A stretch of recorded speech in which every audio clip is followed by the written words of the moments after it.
puji nama Tuhan. Selamat pagi, shalom. Salam sejahtera buat setiap kita.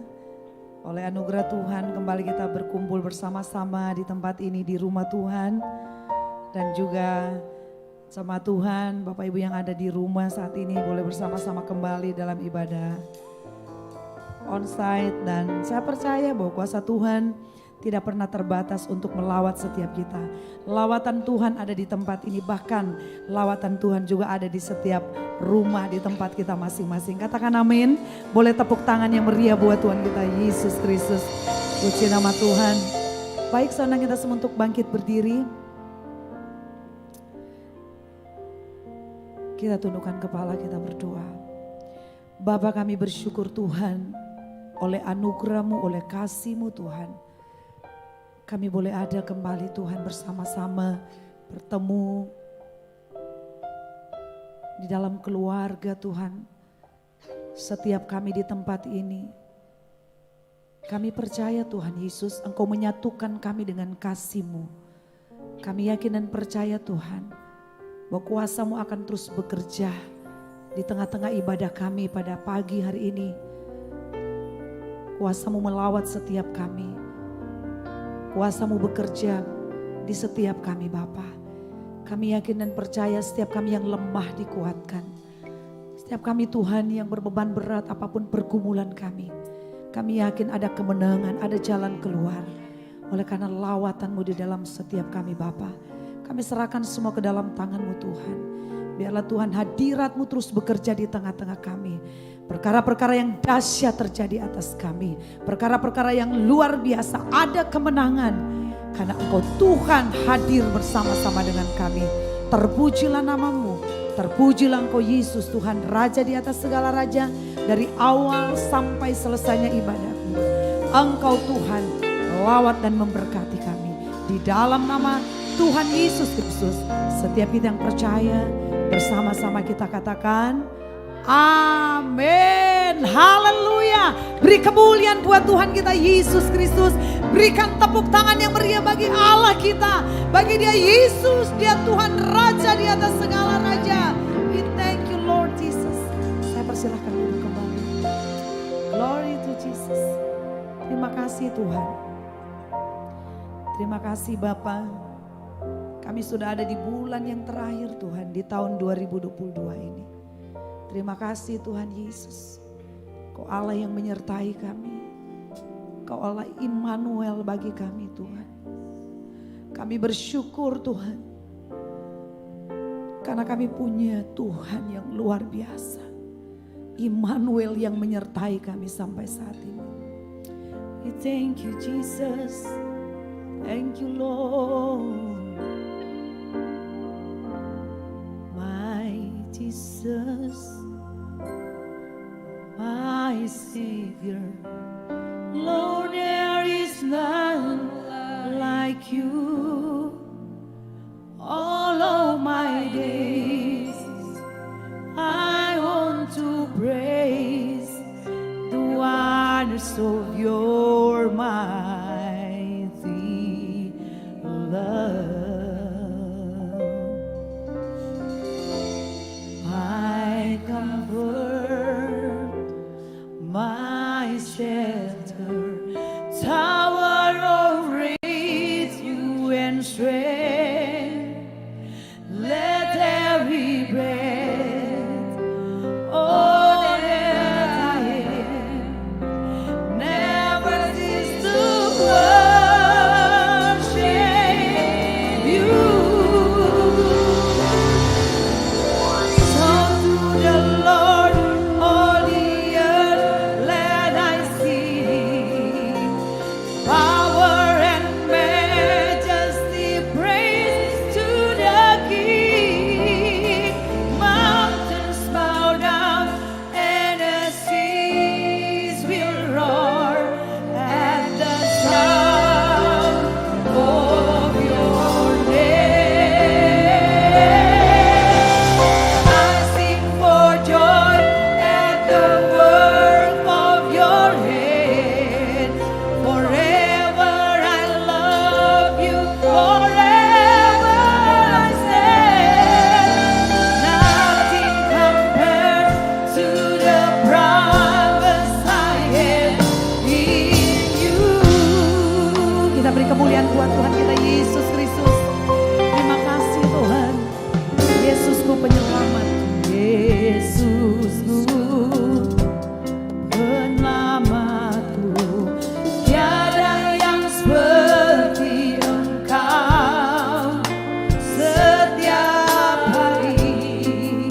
Tuhan satu-satunya keselamatan kami. Engkaulah Tuhan satu-satunya yang menjadi pusat segalanya dalam hidup kami. I worship you Lord Jesus. Terima kasih Tuhan. Terima kasih Bapa. I worship you Lord. Tidak ada nama lain selain Engkau Tuhan. Tidak ada nama lain selain Yesus Kristus Tuhan. Dia layak disembah, Dia layak ditinggikan. Saudara, kita semua untuk bangkit berdiri di hadapan-Mu Tuhan. Kami nyatakan Tuhan satu-satunya yang layak disembah. Tuhan satu-satunya layak dipuji. Give you praise. Layak dipuji, disembah. Kau layak bertata dulu, sekarang dan selamanya. Raja atas segala raja, nama-Mu besar termulia.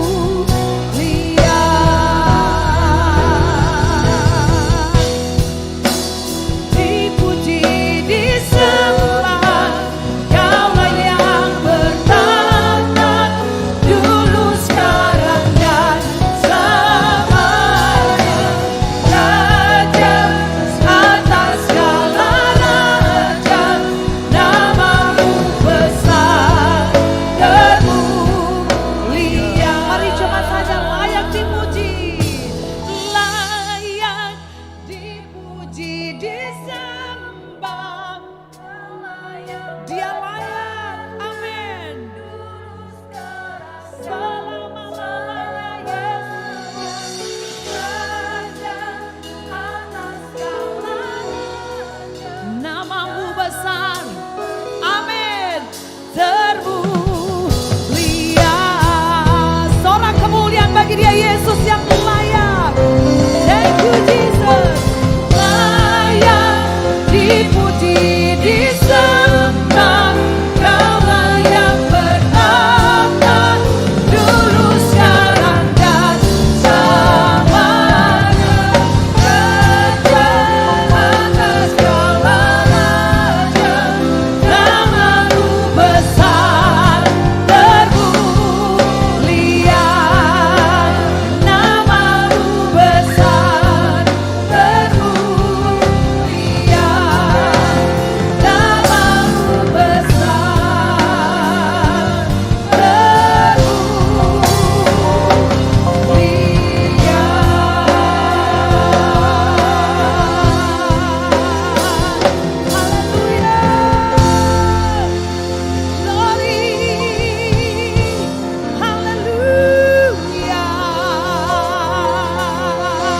Allah yang hebat, Allah yang dahsyat, Allah yang luar biasa. Terima kasih Tuhan Yesus.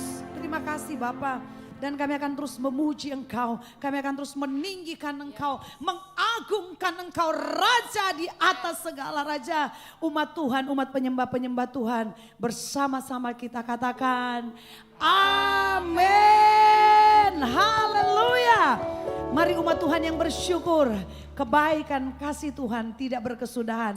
Bahkan kita sudah ada di bulan yang terakhir di tahun 2022 ini. Amin. Haleluya. Mari kita tetap bersyukur. Tepuk tangan sama-sama bagi Tuhan. Thank you Jesus. Haleluya.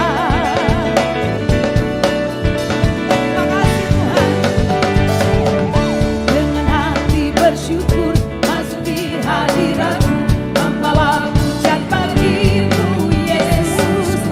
Ku memandang wajah-Mu, bersuka di depan-Mu, sambil menceritakan kasih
sangat baik.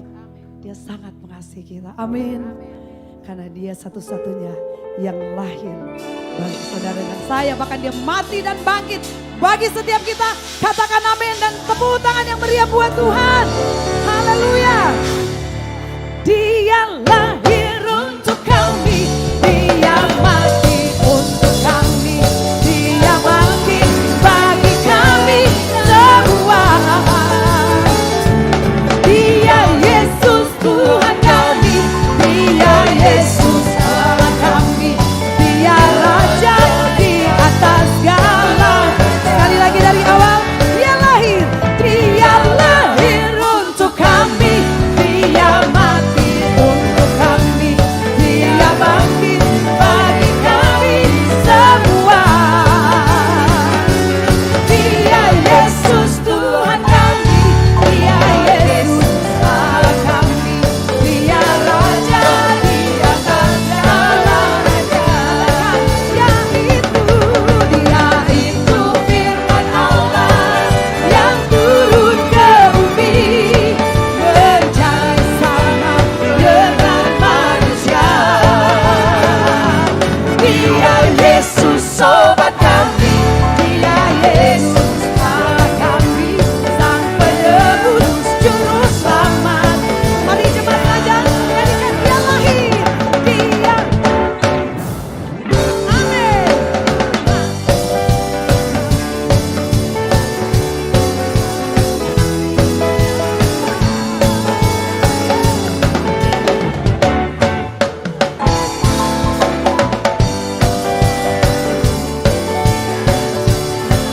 Sama-sama kita nyanyikan.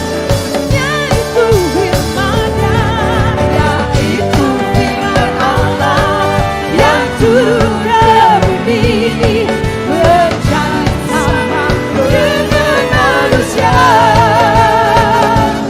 Dia Yesus sobat kami. Dia Yesus Allah kami.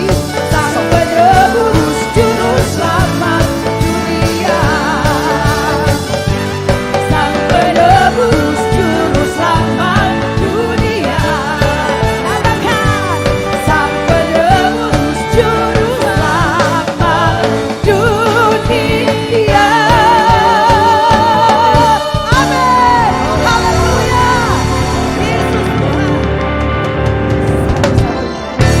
Namanya siapa? Yesus Kristus Tuhan. Tepuk tangan yang meriah buat Tuhan kita. Haleluya. Saya persilahkan duduk kembali. Puji nama Tuhan. Sebentar lagi kita akan merayakan Natal. Ya, tanggal 25 Desember kita bersama-sama merayakan di tempat ini. Dan saat ini kita diberi kesempatan untuk memberikan persembahan. Untuk persembahan Natal. Untuk itu sebelumnya kita berdoa.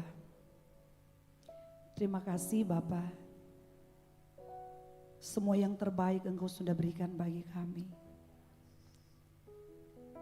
Dengan apa kami membalas kasih-Mu Tuhan. Saat ini Bapa, kami memberikan persembahan untuk kami bersama-sama merayakan hari kelahiran, perayaan Natal Tuhan. Biarlah kami memberi dengan yang terbaik. Kami memberi dengan hati yang penuh dengan ucapan syukur. Terima kasih Bapa. Di dalam nama Yesus, setiap kita yang memberi bersama katakan amin.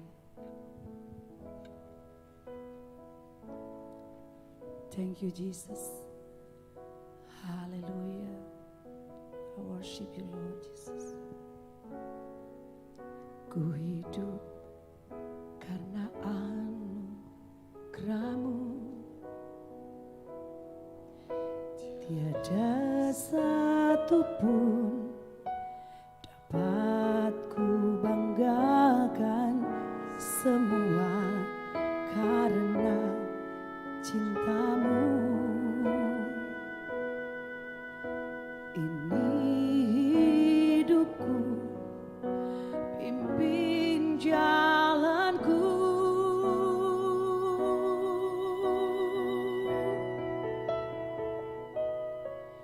Yesus.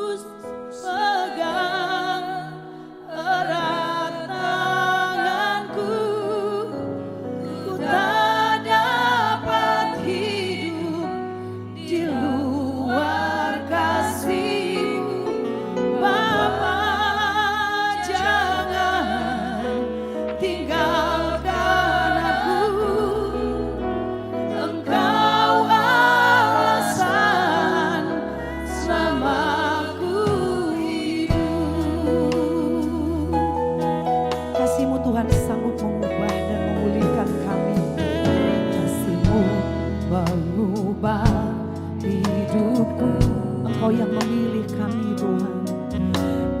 Kau memilihku, selamatkan hidupku, semua karena cinta. Ini hidupku, pimpin jalanku Tuhan.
Kami Tuhan,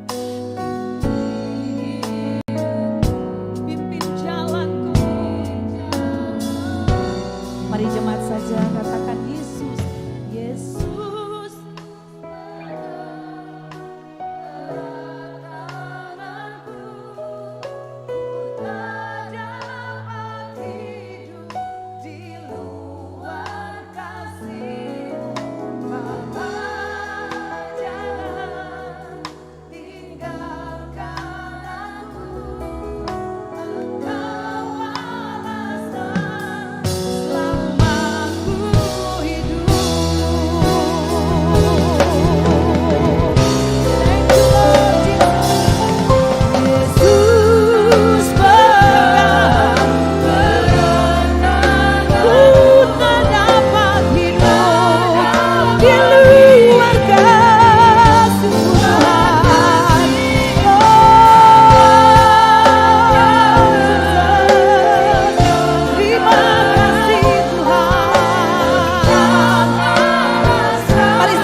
Kasih Tuhan yang mampu memulihkan kami. Kasih Tuhan luar biasa. Kasih Tuhan lebih dari segalanya. Bagi Tuhan tidak ada perkara yang mustahil. Bagi Tuhan tidak ada perkara yang tidak mungkin. Tuhan sanggup memulihkan kami. Tuhan sanggup mengubah kami dengan kasih-Mu yang ajaib Tuhan. Mari sembah Tuhan. Mari sembah. Haleluya. Thank you Jesus. Thank you Lord. We thank you God. We thank you Jesus. Thank you God. Hallelujah. I love you Jesus. We thank you Lord. Thank you Jesus.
tanpa Tuhan kami tidak mampu.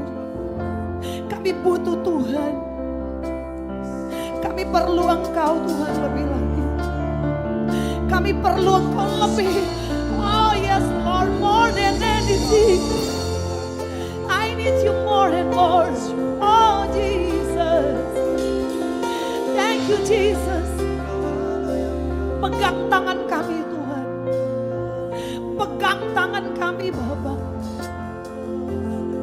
Kita mau angkat tangan di hadapan Tuhan. Terima kasih Tuhan Yesus.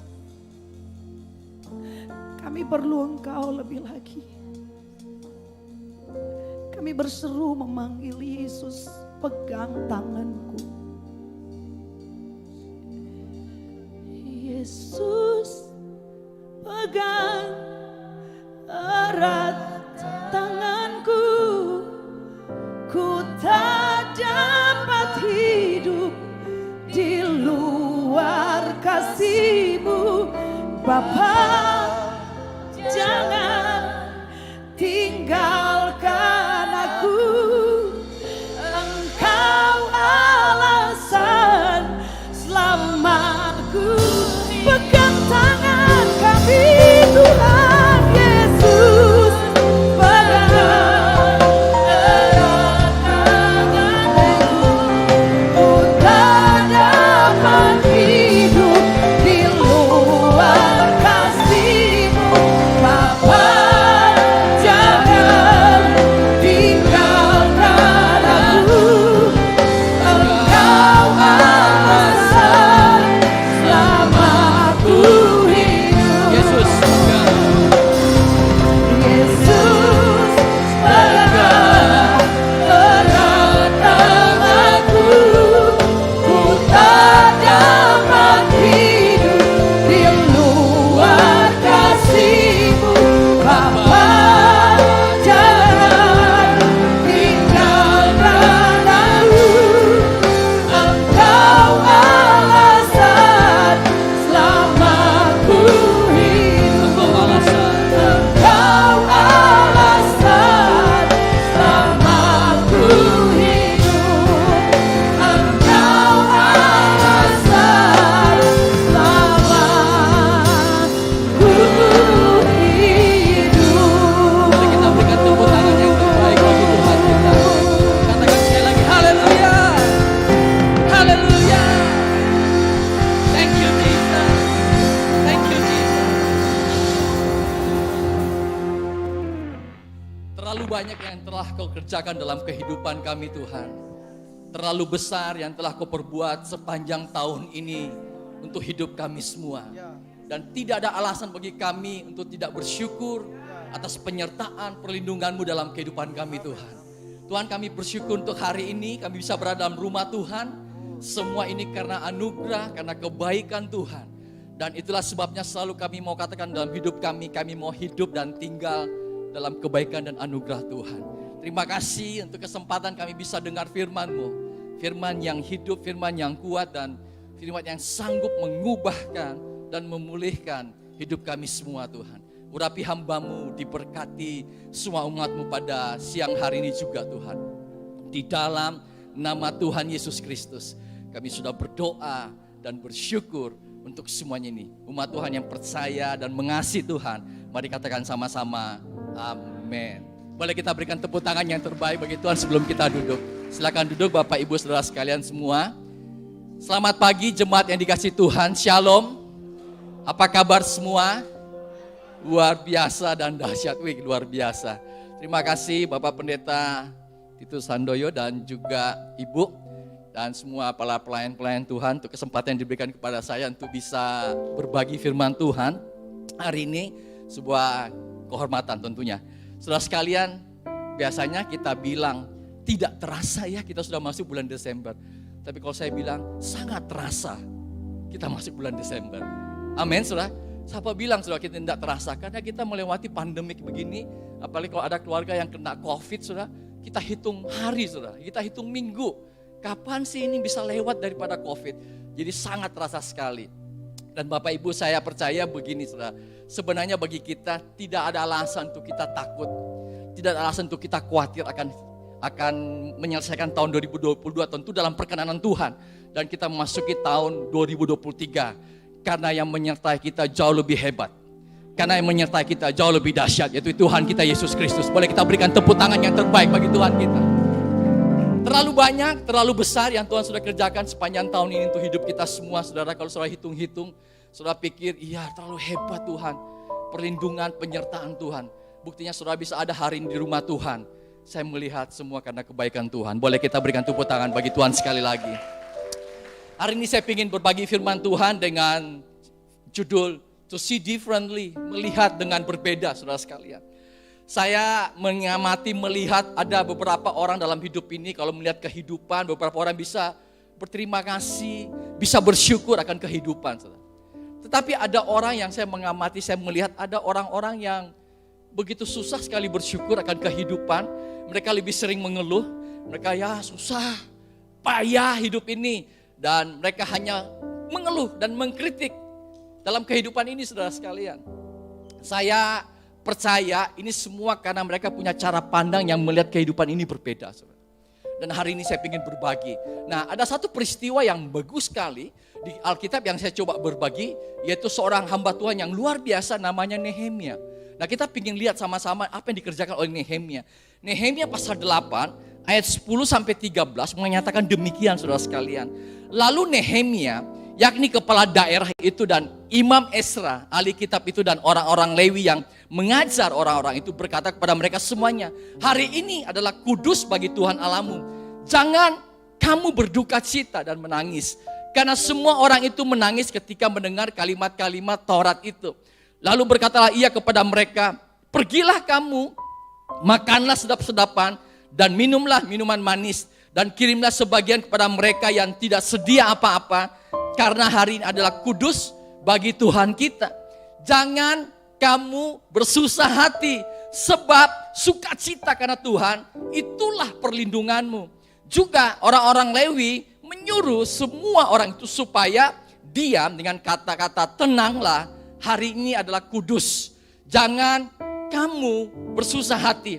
Maka pergilah semua orang itu untuk makan dan minum, untuk membagi-bagi makanan dan berpesta ria, karena mereka mengerti segala firman yang diberitahukan kepada mereka. Saudara sekalian, kalau saudara amati, ada dua hal yang terjadi pada waktu Nehemia menyampaikan firman Tuhan. Karena kita tahu kondisi pada waktu itu bagaimana umat Tuhan Israel baru kembali daripada pembuangan dari media Persia, mereka dijajah sekian lama. Nah, ketika firman Tuhan disampaikan, mereka nangis, mereka terharu. Tapi terharunya bisa dua, saudara.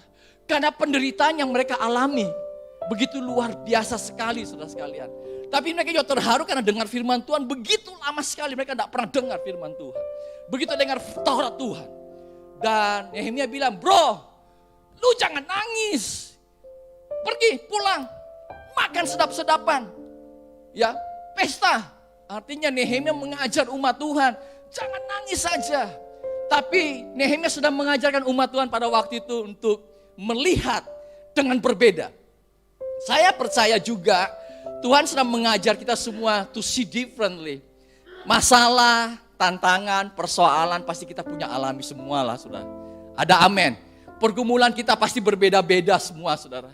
Saudara yang punya anak kecil pasti punya pergumulan beda. Anak remaja beda. Anak sudah usia besar pasti punya pergumulan. Semua beda-beda. Saudara. Tapi Tuhan mengajar kita untuk melihat dengan selalu perspektif yang berbeda. Bahwa Tuhan selalu ada di tengah-tengah persoalan kita. Dia selalu ada dan Ia selalu menyertai kita semua. Boleh kita berikan tepuk tangan yang terbaik bagi Tuhan kita. Kalau saya mungkin bawa dalam Habakuk pasal 3. Ayat 17 sampai 19 Habakuk juga menceritakan surah ini. Sekalipun pohon ara tidak berbunga, pohon anggur pun tidak berbuah, hasil pohon saya itu mengecewakan. Sekalipun ladang-ladang tidak menghasilkan bahan makanan, kambing domba terhalau dari kurungan, dan tidak ada lembu sapi dalam kandang. Namun aku akan bersorak-sorak dalam Tuhan, beria-ria dalam Allah yang menyelamatkan aku. Allah, Tuhanku, itu kekuatanku. Ia membuat kakiku seperti apa? Kaki rusa. Yang membiarkan aku berjejak di bukit-bukitku untuk pemimpin biduan dengan permainan kecapi. Habakuk pun mengalami kondisi yang sama.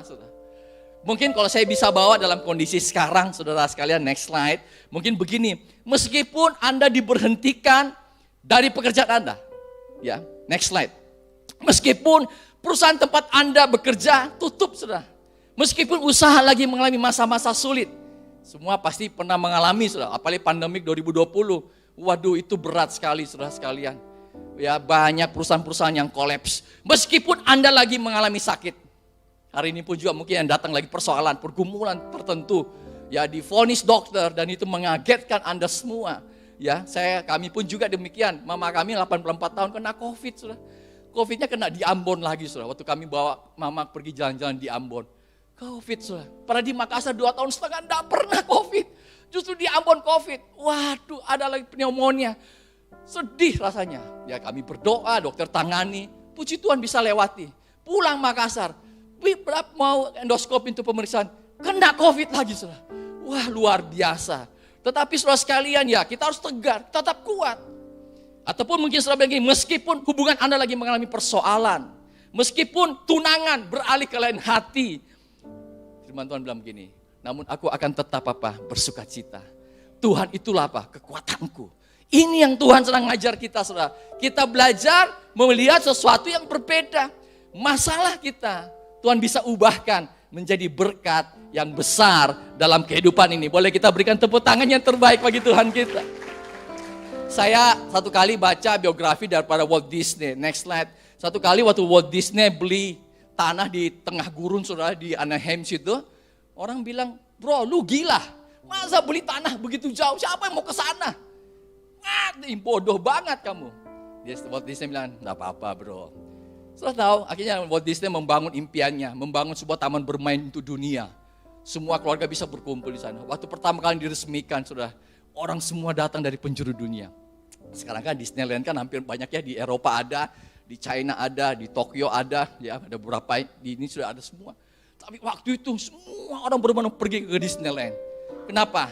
Karena Walt Disney bisa melihat sesuatu yang berbeda. Bapak Ibu saudara sekalian, mungkin kalau saya perlihatkan begini, next slide. Boleh enggak saya tanya saudara? Saudara lihat vas bunga atau lihat dua orang yang saling berhadapan? Lihat vas bunga siapa ya? Boleh angkat tangan? Vas bunga? Yang lihat dua orang yang berhadapan? Wih banyak. Yang lihat dua-duanya? Oke, wah luar biasa. Next slide. Yang lihat 3 balok atau 4 balok? Wih, ada yang bilang 4, ada yang 3. Wih, luar biasa. Yang lihat dua-duanya. Oke, next slide. Saudara lihat yang ini, wanita muda atau nenek tua? Yang lihat wanita muda. Yang lihat nenek tua. Wih, banyak. Saudara nanti akan melayani panti jompo. Wah, enggak. Yang lihat bisa lihat dua-duanya. Ada juga yang bisa lihat dua-duanya. Apa yang saya mau sampaikan begini, saudara. Ternyata satu objek ya, tapi kita bisa melihat berbeda. Nangkap ya, saudara ya. Kalau saya mau sampaikan itu begini, saudara sekalian. Karena kita melihat itu, kita memasukkan fakta tersebut ke dalam pikiran kita dan bingkai pikiran kita. Dan setiap orang itu punya worldview beda-beda dan akhirnya bisa melihat sesuatu berbeda. Contoh, saya kasih contoh praktis, saudara. Orang tahu bahwa merokok itu berbahaya. Betul ya? Tapi bagi orang yang merokok, bro, bagi saya tidak loh. Bahaya loh merokok, bisa rusak paru-paru, bisa ini semua. Enggak apa-apa, ya itu orang beginian, saudara. Karena dia melihat sesuatu yang salah. Sama orang narkoba. Kalau kamu pakai narkoba, hancur hidupmu. Tapi bagi orang tertentu, melihat sesuatu yang salah. Akhirnya banyak yang pakai juga. Dan akhirnya banyak yang ke panti rehabilitasi sampai akhirnya juga game, meninggal. Saudara. Ini yang berbahaya. Apa yang saya mau sampaikan begini? Fakta. Kadang-kadang gak bisa mengubah seseorang. Saudara. Bahkan ketakutan pun kadang-kadang gak bisa mengubah hidup seseorang. Bahkan saudara sekalian, dorongan dari luar, force pun gak bisa mengubah hidup seseorang. Jadi pertanyaannya, Pak Rudi, apa sih yang bisa mengubah hidup seseorang? Nah, hari ini saya ingin berbagi dari kisah Nehemia ini, saudara. Bagaimana, apa sih yang mengubah kehidupan kita sehingga bisa melihat berbeda, saudara. Yang pertama adalah kalau kita punya relate hubungan, saudara. Saya ingin ini namanya hubungan. Hubungan yang pertama adalah hubungan kita dengan Tuhan pasti. Ada amin. Kalau Anda baca Nehemia 1:4, 2 dan 4, firman Tuhan bilang begini, ketika aku dengar berita ini, duduklah aku menangis dan berkabung selama beberapa hari. Aku berpuasa dan berdoa ke hadirat Allah semesta langit. Lalu kata raja kepadaku, jadi apa yang kau inginkan? Maka aku berdoa kepada Allah semesta langit. Anda lihat ayat ini sudah. Bagaimana Nehemia punya hubungan sama Tuhan. Ia selalu naikkan doanya. Firman Tuhan ceritakan, kisahkan sudah semuanya. Orang-orang yang dekat sama Tuhan. Orang-orang yang punya perjumpaan pribadi dengan Tuhan. Saya percaya pasti hidupnya berubah. Diubahkan Tuhan. Yang percaya katakan amin, saudara sekalian. Ya, dan orang yang punya, dan semestinya ya anak-anak Tuhan kita, semestinya punya yang namanya spiritual encounter. Yang namanya perjumpaan ilahi secara pribadi bersama Tuhan. Supaya hidup kita ketika bertemu Tuhan, hidup kita diubahkan Tuhan, saudara. Amin, saudara sekalian. Dan saya yakin orang yang dekat sama Tuhan ketika ada persoalan, masalah, dia bisa katakan gini, saya percaya badai ini pasti bisa berlalu. Itu orang dekat sama Tuhan. Atau orang dekat sama Tuhan dia bisa bilang ini, Tuhan kok kekuatan kami. Itu orang yang dekat sama Tuhan, saudara. Orang yang bangun hubungan dengan Tuhan. Dan dia bisa berkata begini di tengah-tengah kesulitan hidup pun, God, you are good. Tuhan kau baik. Tuhan kau setia dalam kehidupan kami. Itu orang yang dekat sama Tuhan, saudara sekalian. Saya teringat satu kali ada seorang mantan mafia, gangster di Jepang, namanya Yakuza, namanya Tatsuya Shindo, saudara. Dia sebagai pemimpin gangster di Yakuza, saudara sekalian. Dia begitu kejam, orang tuanya pun sampai berpikir, anakku kenapa bisa jahat begini, saudara. Tetapi saudara tahu, satu kali ia di penjara. Nah di penjara itu dia banyak membaca buku, ya biasa orang nggak punya bacaan, apalagi baca buku, banyak baca buku, ketemu Alkitab, saudara. Waktu dia baca firman Tuhan, dicama Tuhan. Singkat cerita dia bertobat. Waktu dia mau keluar penjara sekian tahun lamanya, dia bukan kembali ke gangsternya, tetapi dia apa saudara sekalian, dia menjadi pendeta, dia sekolah Alkitab dan akhirnya jadi hamba Tuhan. Singkat ceritanya begini saudara, dia akhirnya menjadi pendeta mengembangkan sebuah jemaat dan kurang lebih dia sudah membaptis 100 orang mantan gangsternya semua. Jadi tato-tatoan semua saudara sekalian. Tapi yang membuat saya terharu adalah begini saudara, ibu kandungnya ia baptis juga saudara. Karena ibunya bilang, wah ini dulu anak saya nakal sekali, sekarang berubah hidupnya. Mamanya pun percaya Tuhan Yesus. Ini orang yang namanya mengalami perjumpaan ilahi bersama Tuhan. Boleh kita berikan tepuk tangan yang terbaik bagi Tuhan kita. Satu kali ada anak di sekolah ditanya sama ibu gurunya, anak-anak menurut kalian Tuhan itu siapa sih? Yang kecil, yang satu bilang namanya Anto, Tuhan itu adalah hakim guru. Oh ternyata bapaknya hakim saudara. Mengapa? Dia mengadili orang yang jahat. Wah keren. Tanya lagi yang lain, kamu Stephen? Wah Tuhan itu adalah dokter. Ternyata papanya dokter. Bisa menyembuhkan segala penyakit. Wah keren. Satu lagi ditanya, Michael, menurut kamu siapa? Tuhan itu adalah konglomerat. Karena ia bisa memberikan segalanya. Wah ternyata papanya crazy rich. Ya kan orang kaya raya sudah. Wih keren.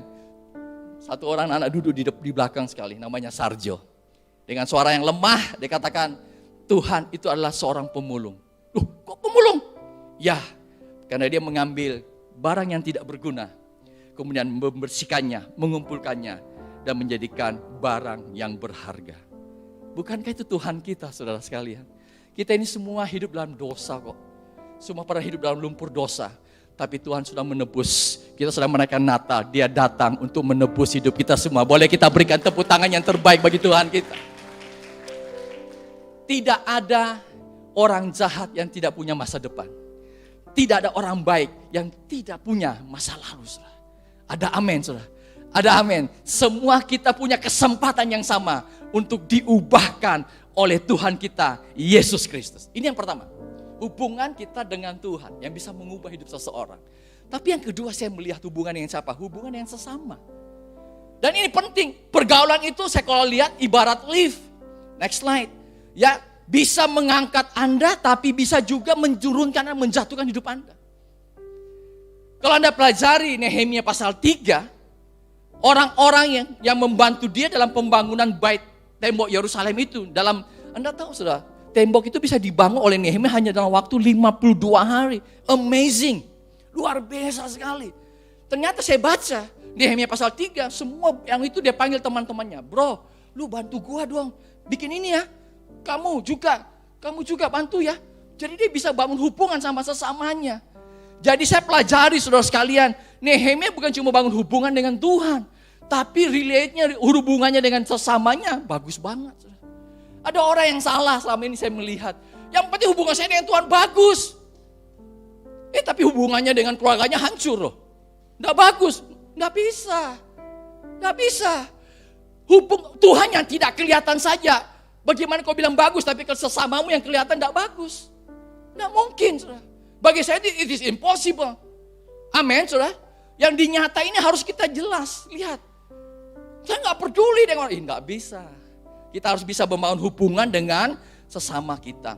Bergaulah dengan orang yang bisa memberikan energi yang positif dalam kehidupan kita, saudara sekalian. Bacalah buku-buku orang-orang yang hebat. Orang-orang yang sukses. Karena mereka punya track record pasti yang bisa kita ikuti. Ada amin? Iya, saudara sekalian. Makanya ayat ini sudah sangat sering ya. Tidak apa-apa saya bacakan. 1 Korintus 15 ayat 33. Firman Tuhan sangat jelas. Janganlah kamu sesat. Pergaulan yang buruk merusakkan kebiasaan apa? Yang baik. Jadi saya pelajari begini saudara. Ada dalam hubungan itu namanya healthy relationship. Ada juga toxic relationship. Ada hubungan yang sehat. Ada hubungan yang meracuni, yang merusak. Saudara. Itu yang kita harus hindari, hubungan-hubungan yang merusak kita, saudara sekalian. Artinya begini, kita kalau bergaul dengan orang yang posesif, yang mau mengontrol hidup kita, yang mau terlalu posesif, mengontrol terus menerus, yang suka merendahkan, yang suka menyalahkan Anda, wah, Anda punya energi tertarik pasti. Pasti, saudara. Makanya saudara sekalian, saya ingin sampaikan, jangan suka bergaul dengan orang yang BSH. Tahu ya, BSH. Orang yang barisan, wah, biasa, semua tahu ya. Aduh, luar biasa. Karena itu menggerogoti iman saudara. Itu akan menggerogoti vitalitas saudara. Energi saudara terkuras sekali. Kenapa? Karena orang ini saudara kalau cerita, orang tidak ada baiknya. Semua jelek. Betul nggak saudara? Cerita, gua punya pemimpin. Jelek sekali, gue punya leader. Ya, nggak ada baiknya. Nggak mungkin lah, nggak ada manusia yang nggak punya baik. Ada amin. Ada amin, saudara. Wah sini, hati-hati saudara. Nah makanya firman Tuhan selalu bilang begini. Kalau kita punya teman seiman yang saling membangun, Pak Agus. Ketemu, lagi sakit. Tuhan tolong pasti. Tuhan akan sembuhkan. Itu orang yang memberikan kekuatan. Tapi kalau orang, ya kamu itu dosa loh. Sakit kan dosa, kok ingat-ingat dosamu. Wah ini hati-hati loh saudara. Kita jaga hati-hati sampai menjurut. Makanya firman Tuhan ada bilang begini. Amsal 17 ayat 17 kita lihat ya. Seorang sahabat menaruh kasih setiap waktu. Dan menjadi saudara, jadi seorang saudara dalam apa saudara? Kesukaran. Raja Salomo adalah orang yang paling berhikmat. Mengatakan seperti di atas tadi saudara. Bahwa seorang sahabat menaruh kasih setiap waktu saudara sekalian. Saudara, saya teringat, saya lihat kalau kadang-kadang orang lagi sukses, orang di atas, kaya, maka orang SKSD. Tahu ya SKSD? Sok kenal, sok dekat. Wah, this is my bestie, this is my best friend. Iya kan? Banyak begitu. Tapi kalau orang lagi jatuh, siapa ya? Dulu saya kenal, sekarang tidak. Itu orang. Nah, firman Tuhan bilang, justru sahabat itu ketika orang lama masa susah, dia tetap berada bersama-sama kita. Itu sahabat. Wow, luar biasa. Saya melihat jemaat Alta Philadelphia ini orang-orang yang setia Pak Titus, luar biasa. Ini sahabat-sahabat di sini banyak sekali. Boleh kita berikan tepuk tangan yang luar biasa. Yes, iya. Saudara sekalian, ini penting sekali. Amsal 18 ayat 20 bilang gini, ada teman yang mendatangkan apa? Kecelakaan, tetapi ada juga sahabat yang lebih karib daripada seorang saudara. Betul ya ini banyak, ini benar loh. Ada teman yang lebih karib daripada saudara kandung. Kadang-kadang ini saya melihat kan ada tren yang berapa bulan ini, tahun ini kan banyak orang terkena robot trading, kena money game. Dia aja sama siapa saudara? Teman dekat kan. Banyak yang kan uangnya hilang kan. Scam semua kan. itu karena main robot trading, gara-gara apa? Diajak sama teman. Pak ikut aja Pak, bunganya tinggi nih, gua dapat deh. Ini bunganya setiap bulan nih, tinggi loh. Ini loh, ikut nih. Ada keluarga main hampir 1 miliar sudah masuk robot trading. Saya nggak usah sebut nama robot tradingnya, sudah terkenal sekali. Masalahnya pimpinan-pimpinan itu nama-nama gereja semua. Ada nama-nama ini semua. Ya. Wah hilang sudah uangnya. Kita pun lihat, ih keren. Hampir juga mau ikut, tapi saya sudah tahu ini money game begini. Ujung-ujungnya pasti lari. Udahlah, kita bilang, hati-hati sudah berteman. Ya, seringkali orang bisa mengalami kerugian, kecelakaan, kebangkrutan karena apa? Omongan dari teman kita. Teman ada salah satu, maaf saya cerita ya. Salah satu pendeta muda di Makassar lah. Di Makassar, sudah. Walaupun bukan satu gereja Philadelphia, bukan ya. Di Makassar bukan, gereja lain. Sudah. Udah datang ke kantor ya. Pak, ikut aja Pak Rudi ini Pak. Saya juga udah untung loh gini. Saudara tahu apa jaminannya? Pak, saya jamin Pak pasti bagus. Apa? Saya kasih sertifikat rumah saya. Saya bilang jangan Mi. Ya terpaksa saya pakai jangan Mi. Saya juga bikin apa? Kok punya sertifikat? Kalau orang ini uang kan kok bukan bos. Orang kalau lari, saya nggak bisa bikin apa-apa. Istrimu datang ke rumah nangis-nangis. Pak Rudi, kita susah. Nggak bisa. Saya mana tega, saya pendeta. Saya pasti kasih kembali. Kecuali kalau kita bikin kita jual beli. Ya kan? Kalau kita bikin kita jual beli ya lain. Ya kan? Nanti kasih kuasa untuk balik nama ya lain. Tapi kan enggak mungkin. Kita ini hamba Tuhan. Enggak mungkin mau kasih begitu kan? Saya jangan bro. Benar loh, kena loh. Jadi memang hati-hati. Bapak Ibu jangan cepat ya. Jangan karena mau pingin cepat. Maaf saya sebutkan karena keserakahan orang banyak jatuh akhirnya. Dalam hal keuangan contohnya tadi saudara sekalian. Saudara, kalau saya perhatikan begini, kalau kita berbicara tentang hubungan, saya singgung sedikit mengenai hubungan tentang suami istri pasti. Ini pasti ada hubungan tentang suami istri pasti, nggak bisa kita nggak lewati. Bagaimana cara kita menghadapi pasangan-pasangan kita yang secara karakter pasti yang sulit juga. Nah satu ayat yang bagus sekali, saya belajari firman Tuhan, saudara. Yaitu Efesus pasal 5 ayat 33, firman Tuhan bilang begini, sederhana sekali firman Tuhan ini, tapi luar biasa. Saudara. Saya mengamati orang yang punya pernikahan yang langgeng, saudara ya. Yang luar biasa, itu karena memperhatikan firman Tuhan ini. Efesus 5 ayat 33 mengatakan, bagaimanapun juga, bagi kamu masing-masing berlaku, kasihlah istrimu seperti apa? Dirimu sendiri. Dan istri hendaklah menghormati suaminya. Puji Tuhan Pak Titus, kami tahun ini itu silver wedding anniversary Pak. Wow, tuh puji Tuhan 25 tahun, bulan ini juga. Ya kami melewati masa-masa yang luar biasa, masa-masa yang indah, tapi juga ada masa-masa yang tantangan tentunya, tapi kami bisa melewati semuanya. Saudara tahu, Alkitab mengajarkan sederhana bagi yang sudah berkeluarga hari ini, saudara sekalian. Yang pertama, yaitu suami mengasihi istri seperti diri sendiri. Saudara. Saya kadang-kadang sedih kalau mendengar ada suami yang KDRT, pukul istri. Saudara. Benar, kalau saya dengar gitu, hati kita miris ya. Saudara sekalian, kalau kita dengar, aduh, dipukul, dia pukul istrinya. Aduh, itu kita punya hati miris. Saudara. Semestinya kan tangan untuk melindungi ya. Tangan itu untuk mengayomi, tapi bukan untuk membuat menderita seseorang, saudara sekalian. Hari ini bagi bapak-bapak yang pernah melakukan bertobat, nggak ada cara lain, saudara. Ya, baik secara fisik maupun secara verbal, saudara sekalian. Yang kedua, tapi firman Tuhan ajar untuk istri menghormati suaminya, saudara. Respect, menghormati suami. Salah satu pasangan pun saya nasihati, saudara sekalian. Saya kasih contoh fenomena di Indonesia. Ada kadang-kadang wanita yang bekerja, dia lebih bagus jabatannya daripada suami. Atau boleh saya katakan wanita gajinya lebih besar daripada suaminya. Tapi bagi seorang firman Tuhan aja tetap respect, hormati suami. Ataupun fenomena yang menarik di Indonesia itu kadang-kadang wanita lebih kaya daripada suaminya. Betul ya? Banyak ya kejadian kan?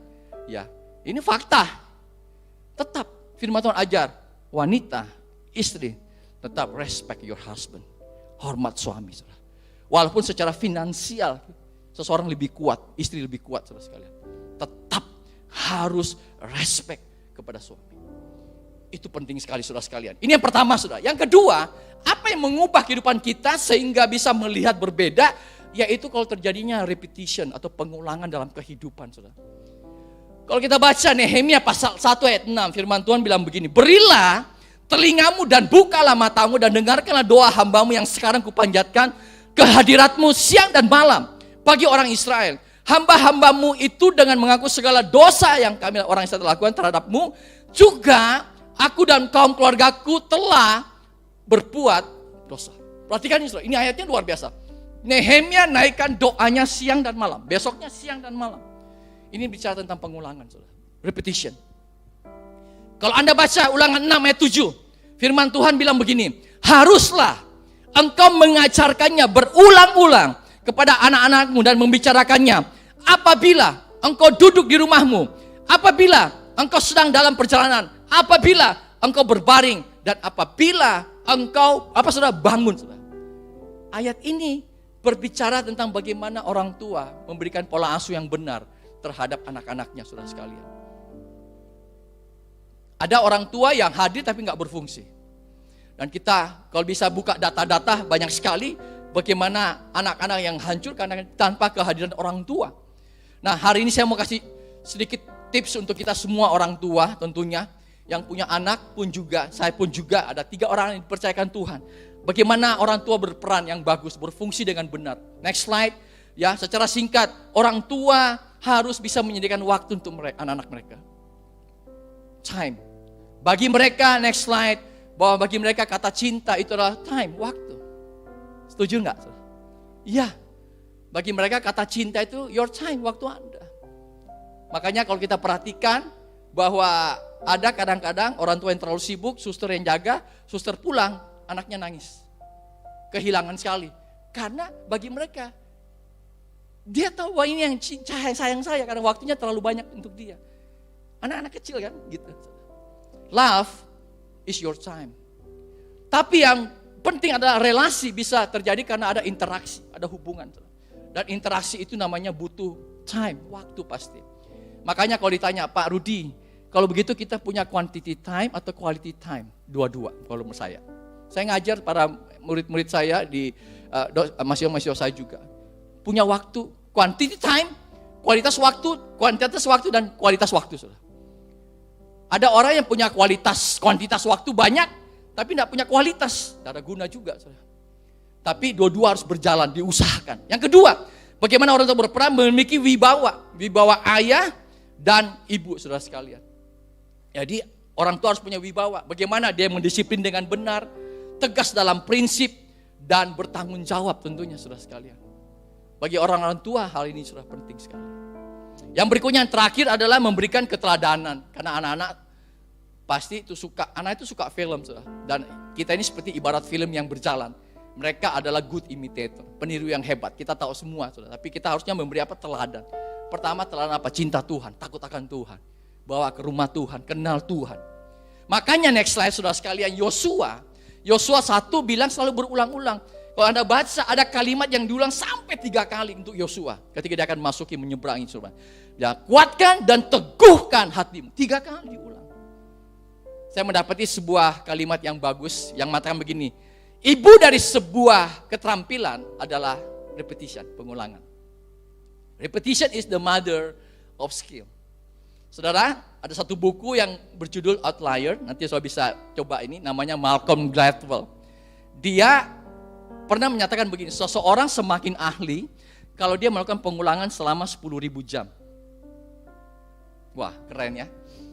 Komponis yang hebat, pemain-pemain keyboard yang hebat, pemain drum yang hebat semua, pemain bulu tangkis, pemain tenis meja yang hebat, itu ketika mereka 10.000 jam dihitung hebat pasti. Kalau dia punya bakat, tentu dihubungi dengan bakat ya, dengan pelatih yang bagus juga pasti saudara ya. Semua, ternyata ini adalah penelitian dari seorang ahli saraf, namanya Daniel Levitin, dikutip sama Malcolm Gladwell ini saudara sekalian. Nah kalau begitu pertanyaan, Pak berapa lama 10.000 jam? Kalau latihan tiap hari 3 jam, berarti dia butuh 10 tahun. Makanya no wonder ya, saya lihat orang yang masuk bulu tangkis dari umur 8 tahun, dia bisa jadi juara dunia, juara jago berumur belasan tahun. 8 sampai 10 tahun dia latihannya udah pasti bagus. Rata-rata orang juara-juara itu di junior saudara sekalian. Nah, salah satu contoh ya saya baca waktu Tantowi Ahmad juara ganda campuran saudara. Ya kan? Juara Olimpiade tahun 2016. Betul ya? 2016 itu waktu juara pelatihnya Richard Manaiki ditanya, apa sih kunci keberhasilan mereka? Wah, mereka punya disiplin apa tentu pasti saudara. Itu enggak pasti ditawar-tawar. Tapi ternyata mereka itu dilatih. Jadi satu lapangan itu dilatih untuk servis dan mengembalikan servis lawan. Itu latihannya begitu berulang-ulang saudara dilatih. Yang lapangan kedua itu mereka harus dilatih untuk tangkis smash. Jadi di sana smash, mereka harus nangkis. Yang terakhir, yang ketiga yaitu mereka harus belajar menyemes lawan dari ujung depan, wah smash terus. Jadi pengulangan, repetition. Pak, apa sih poinnya saya sampaikan demikian? Ini poinnya saudara sekalian. Poin saya adalah begini. Itulah sebabnya kita perlu ke ibadah setiap minggu. Kita punya waktu mungkin cell group setiap hari setiap minggu ada. Ayo lakukan, baca firman rutin.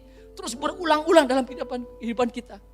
Baca firman Tuhan, renungkan firman Tuhan, lakukan firman Tuhan, hidupi firman Tuhan.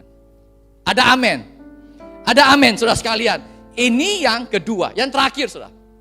Yang ketiga, apa yang mengubah kehidupan kita sehingga bisa melihat berbeda yaitu namanya reframe, membingkai ulang. Mungkin ini istilah yang baru. Kita lihat sama-sama Nehemia pasal 1 ayat 8 sampai 9. Ini bagus sekali. Ingatlah akan firman yang kau pesan kepada Musa hambamu itu. Yakni bila kamu berubah setia, kamu akan kucerai-beraikan di antara bangsa-bangsa. Tetapi bila kamu berbalik kepadaku dan tetap mengikuti perintah-perintah serta melakukannya, maka sekalipun orang-orang buanganmu ada di ujung langit, akan kukumpulkan mereka kembali dan kubawa ke tempat yang telah kupilih untuk membuat namaku diam di sana. Perhatikan saudara. Nehemia berusaha membingkai ulang pikirannya dengan mengingat firman Tuhan yang Tuhan sampaikan pernah kepada Musa. Tuhan kau pernah tolong loh. Tuhan kau pernah lakukan demikian loh. Dia mereframe, membingkai ulang pikirannya dengan apa? Firman Tuhan.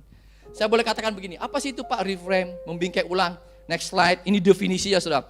Reframing, membingkai artinya begini saudara. Memberikan makna baru untuk peristiwa lama yang mungkin menyakitkan. Dengan melihat dari sudut pandang ilahi. Atau membingkai ulang sebuah peristiwa dengan bingkai yang lain. Agar kita bisa memahami makna positif dari peristiwa tersebut. Itu sebabnya membingkai tentu dengan firman Tuhan atau dari sudut pandang ilahi.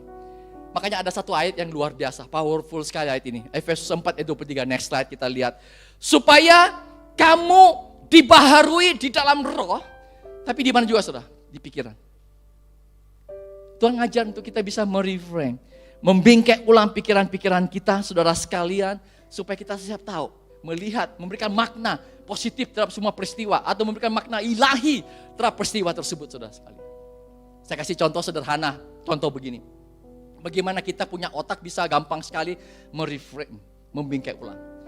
Satu kali di sebuah stasiun ada anak kecil, sama omnya lah. Kemudian anak kecil ini jalan-jalan lari, dia ganggu orang, dia tendang.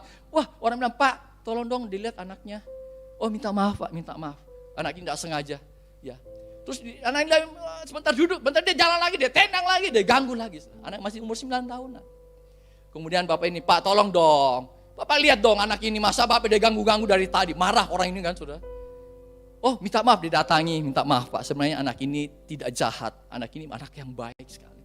Cuma minggu lalu dia kehilangan ibunya, kena kanker otak. Dia baru meninggal 3 hari yang lalu. Oh, dan papanya mana?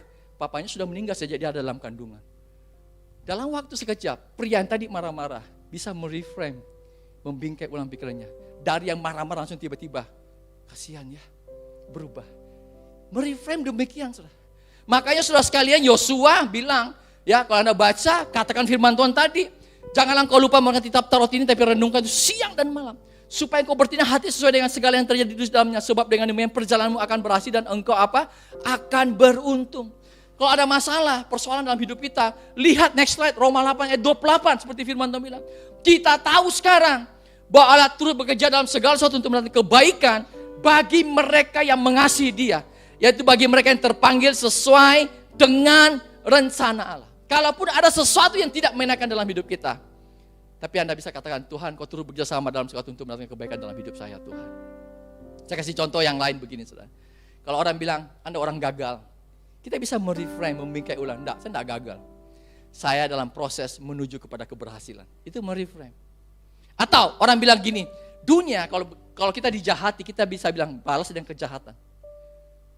Balas, kamu kan kenal Kapolsek, kamu kan kenal Kapolda, balas, sikat. Tapi kalau kita bagi anak Tuhan, mungkin ini kita bisa bilang balas kejahatan dengan kebaikan.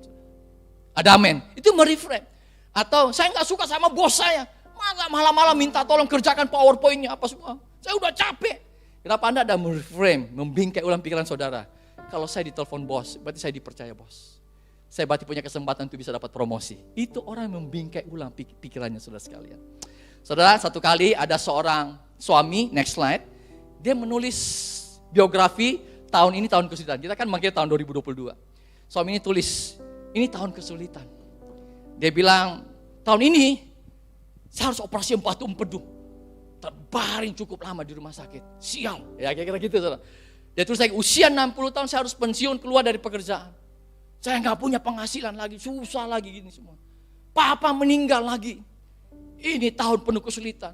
Anak kecelakaan mobil lagi. Sehingga membutuhkan biaya yang sangat besar sekali. Udah dia tulis, dia taruh di atas mejanya, di mejanya. Dan istrinya masuk lihat. Dan kemudian istrinya ambil kertas kosong juga, dia ambil pulpen. Dia menulis peristiwa suaminya dalam perspektif yang berbeda. Istrinya tulis, next slide ya. Istrinya tulis begini, tahun ini suami saya operasi batu empedu. Syukur. Suami saya sudah tidak sakit lagi. Yang kedua, dia bilang, suami saya 60 tahun pensiun. Puji Tuhan masih sehat. Dan kini dia bisa fokus mengerjakan hobinya apa? Menulis. Papa meninggal, bersyukur karena di usia 95 tahun tidak sakit lagi papa, bisa pergi begitu cepat. Mobil rusak tahun ini. Syukur, puji Tuhan, anak sehat, selamat. Anda perhatikan saudara, dan istrinya bilang, tahun ini adalah tahun penyertaan Tuhan. Berapa yang mau katakan bahwa tahun ini tahun penyertaan Tuhan? Boleh kita berikan tepuk tangan yang terbaik bagi Tuhan kita. Doa saya bahwa kita bisa katakan bukan tahun kesulitan. Walaupun mungkin berat, ada yang mengalami masa-masa sulit lewati tahun ini. Tapi kita bisa God, terima kasih Tuhan.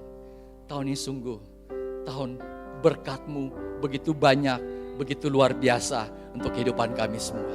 Boleh kita berikan tepuk tangan yang terbaik. Mari kita akan angkat satu pujian. Seperti rusa rindu sungaimu, jiwaku rindu Engkau. Semuanya jemaat semua bangkit berdiri. Kaulah Tuhan hasrat hatiku, ku rindu menyembahmu. Seperti rusa, seperti rusa rindu sungaimu, jiwaku rindu Engkau.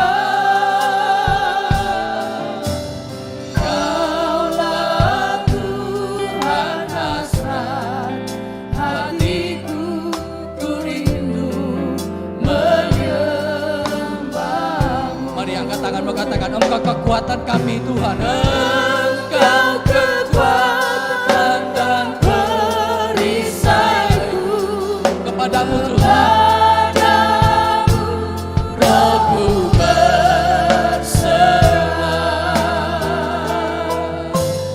Kaulah Tuhan hasrat hatiku, ku rindu menyembahmu. Katakan Yesus. Yesus, Yesus, Kau berarti bagiku. Yesus, Yesus, Kau segalanya bagiku. Engkau kekuatan dalam hidup kami. Engkau kekuatan dan perisaiku. Kepadamu Tuhan, rohku berserah. Hambanya Bapak Gembala Pak Titus akan pimpin kita.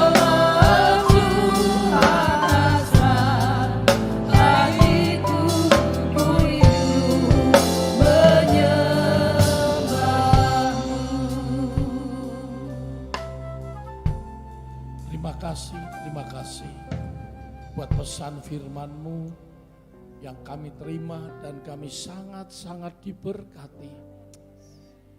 Biarlah Tuhan kami mempunyai cara pandang seperti Tuhan memandang kami.